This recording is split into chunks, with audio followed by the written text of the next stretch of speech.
I the meanest? And I the prettiest? Show down! Am I the baddest mofo down around this town? Show down! Hi everyone, this is Tim with Online Big Blue, bringing you the best in New York Giants sports talk entertainment. I have the glow. I've reached that upper level.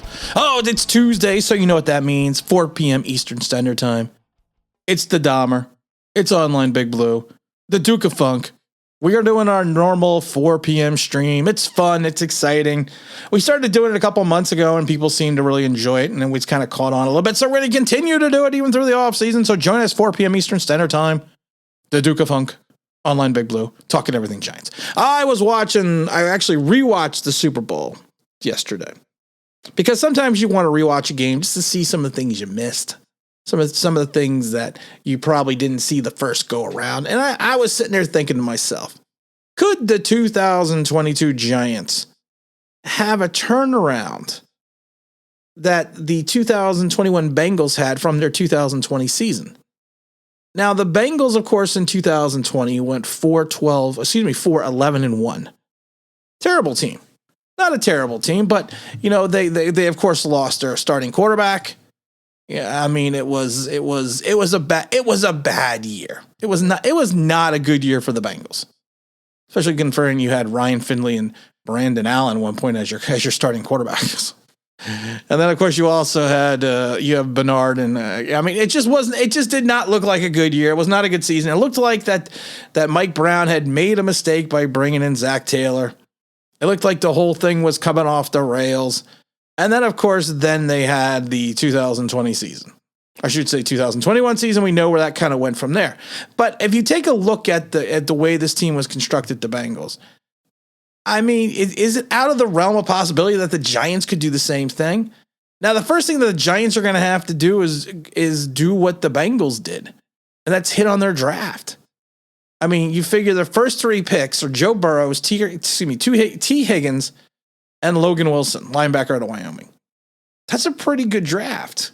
That's three starters, right? That's two starters on offense and one starter on defense right off the first three picks. The Giants have not had that type of luck, I would say, in a while now with the draft. So you're gonna have to hope that Shane comes in with a philosophy and a game plan and kind of moves on from there. But if you take a look at what they did, I mean, they figured out their draft choices. They figured out what they needed to do. And they made it work. And they kind of went from there. And then, of course, you go into the 2021 season when you hit Jamar Chase. You knock Jamar Chase right out of the park. I mean, run 100%. So I mean, I think it's proven that you have to hit on your draft choices. You have to make it work. You have to figure it out.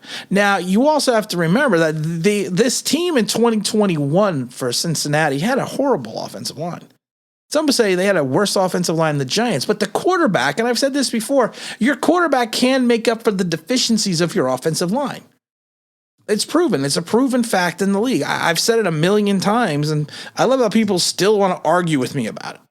But I mean, and then and then I love people on Twitter because they're like, well, see what happens when you have a bad offensive line. This is what happens. That's why Joe Burrows needs this. Yeah, Joe Burrows needs a better line, but a good quarterback actually helped go above his line. He helped his team.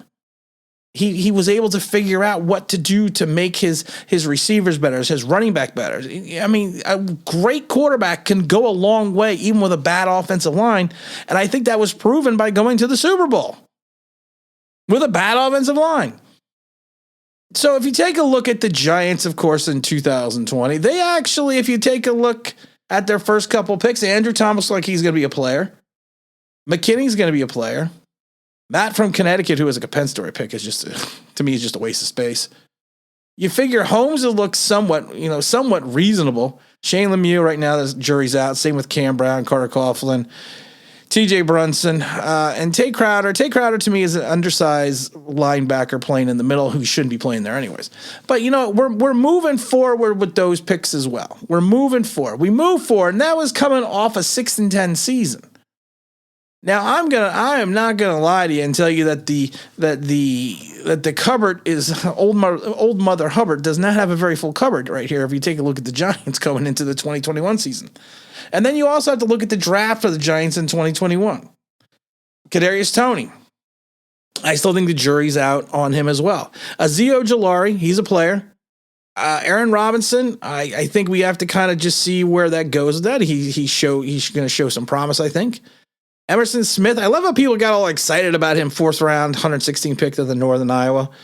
I mean, is he going to show promise? We don't know yet. Gary Brightwell, the jury's still out with him. And Rodarius Williams, I think Rodarius is going to be a player as well. So you may have hit on at least, if you think about it, 3 in the first draft and potentially 1, 2, 3 in the second draft. And those are 3 defensive players in 2021. Now, all this in my mind needs to be predicated on what they do in this draft, the Giants, that is. How they pull this together. And honestly, if you think about it, yes, we're in cap purgatory. We are. We're in a bad situation. Not even a good situation. We're in a bad situation. But then I was thinking about it. If the Giants can find a way we have enough picks that if we could find a way to draft young, quality talent whom these players are not projected talent, but these players are contributing talent in this season. Why couldn't, and Daniel Jones plays up to specification or plays up to any ability. Why can't the Giants move forward this season and have a better record than we had in 2021?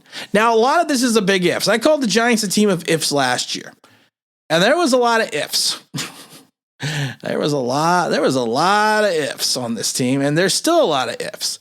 Now, you got to figure in 2022, if the rookies from last year gel, if Saquon Barkley can stay healthy, if Daniel Jones can find out that he is professional, if Andrew Thomas can stay healthy, if we could find another 4 linemen, if we could find some linebackers, if we could find some defensive ends, if the older guys on this team can kind of find the fountain of youth for a year, if all those things if we can hit on the draft, if all those things happen, will we be better than 4-13? And that's kind of what everyone thinks about. And it is early because we haven't even hit the March 16th deadline to start the new season. That's the start of the new 2022 season. So we're kind of in the off season. We're kind of in the lull season right now.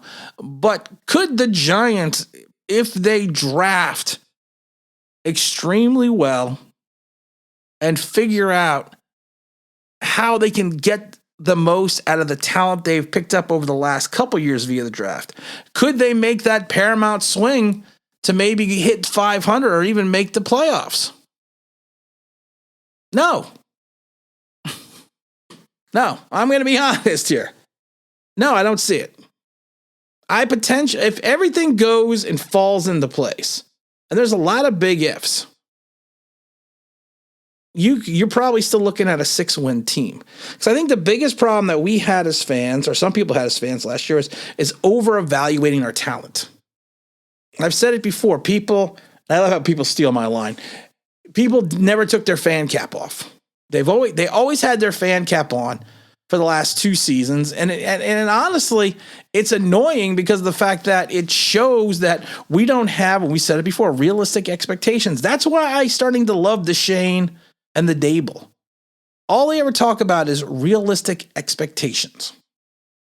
And they're trying to set that into the fan base. Now, certain fans will never hear that. Certain fans will never understand that. Certain fans will never get that. But it's going to be, and that's why I said I am holding out hope with Dable and the Shane. Because they've come in here, Dable has come in here, and from day one, for the first moment, not in the press conference, the first interview we had before the press conference, that he was setting realistic expectations. And Shane came in here and basically said, yeah, our cap is screwed and it's going to be challenging and tough decisions need to be made. And again, he even talked about realistic expectations. So at the end of the day, like I said, if we win 6 games, if we're, if we're 6-11, to me, that's a successful season. And it's way too early to talk about it. But if it did, to me, that's a successful season.